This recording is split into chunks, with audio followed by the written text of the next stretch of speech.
Soybean में सबसे ज़्यादा नुकसान अगर कोई कर सकता है तो वह है गर्डल बीटल यानी कि रिंग कटर वाला कीड़ा, जिसे कि चक्रभंग भी बोला जाता है। यह सोयाबीन में सबसे ज़्यादा नुकसान पहुंचाने वाला कीट है।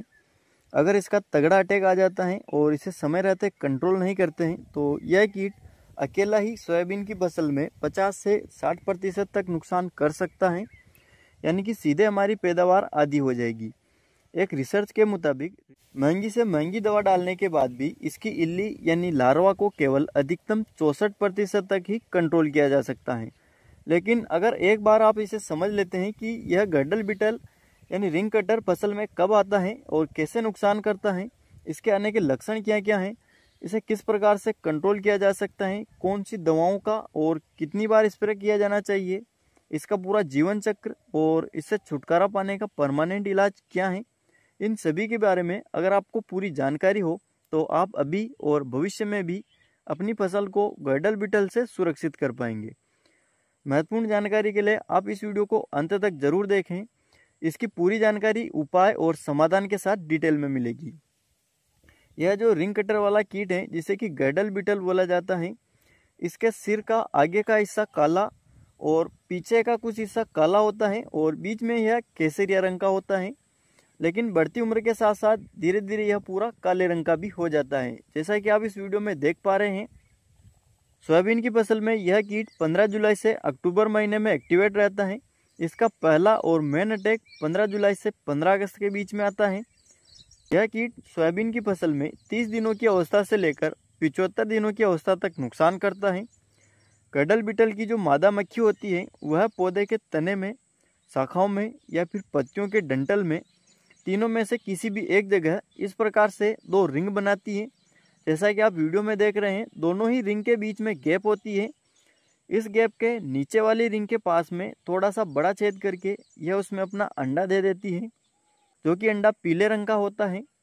यह गर्डल बीटल एक समय पर एक तने में एक ही अंडा देती है, लेकिन अपने पूरे जीवन काल के समय लगभग 120 से 150 अंडे तक दे सकती है। अब इसने तने में या शाखा में जो अंडा दिया है वह अंडा अगले 4 से 5 दिनों में लार्वा बन जाता है।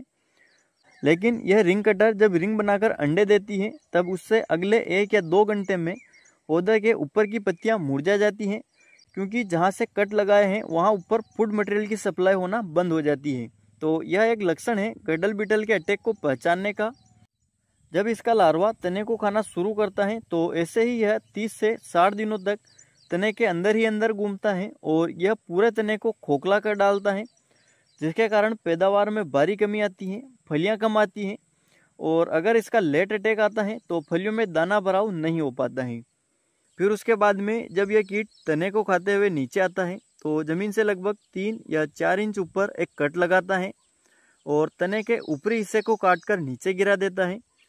उसके बाद में अपनी लंबाई के बराबर का एक कट नीचे और लगाता है और खुद को तने के उस छोटे से टुकड़े में बंद कर देता है और उसके बाद में यह प्यूपा की स्टेज में चला जाता है और अगले साल तक बारिश होने तक बेहोशी की अवस्था में मिट्टी में ही पड़ा रहता है और यह प्यूपा फिर अगले साल बारिश होते ही 8 से 10 दिनों में फिर से मक्खी बन जाता है और इसी प्रकार से वह मादा कीट अगले 4 से 5 दिनों में अंडे देना शुरू कर देती है।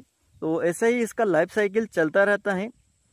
इसका अटैक शुरुआती अवस्था में आता है तो यह पौधे की पत्तियों और शाखाओं को काटता है। बीच वाली स्टेज में आता है तो यह तने को खोखला करता है और अगर लास्ट स्टेज में इसका अटैक आता है तो वह कटाई होने से पहले ही पौधों को काटकर नीचे गिरा देता है। इसे जितना जल्दी रोक सके उतना अच्छा है। इसके लक्षण दिखाई दे या ना दे, फिर भी सोयाबीन के शुरुआती 20 से 35 दिनों की अवस्था में गर्डल बीटल के लिए कीटनाशक का उपयोग कर सकते हैं।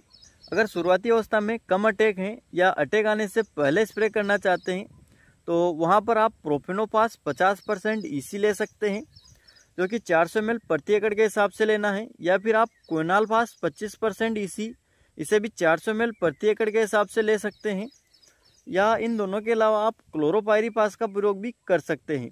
यह कम खर्चे में आने वाले कीटनाशक हैं।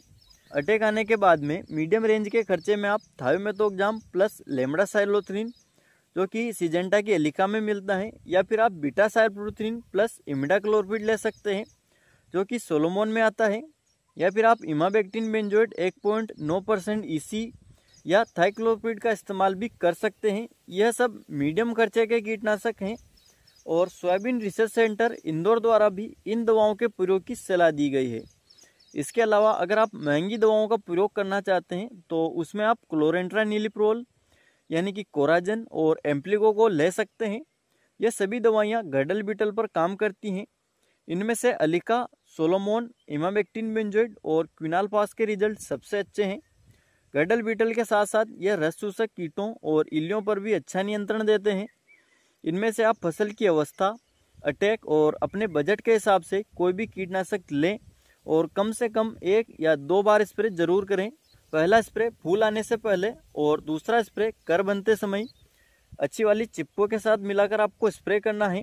अगर आप हमेशा के लिए छुटकारा चाहते हैं तो हर दूसरे या तीसरे साल गहरी जुताई करना और किसी अच्छे से कीटनाशक के साथ बीज उपचार करने से यह धीरे धीरे कम हो जाता है। आज के इस वीडियो में बस इतना ही। जानकारी अच्छी लगी हो तो वीडियो को लाइक और चैनल को सब्सक्राइब कर ले। वीडियो को अंत तक देखने के लिए धन्यवाद।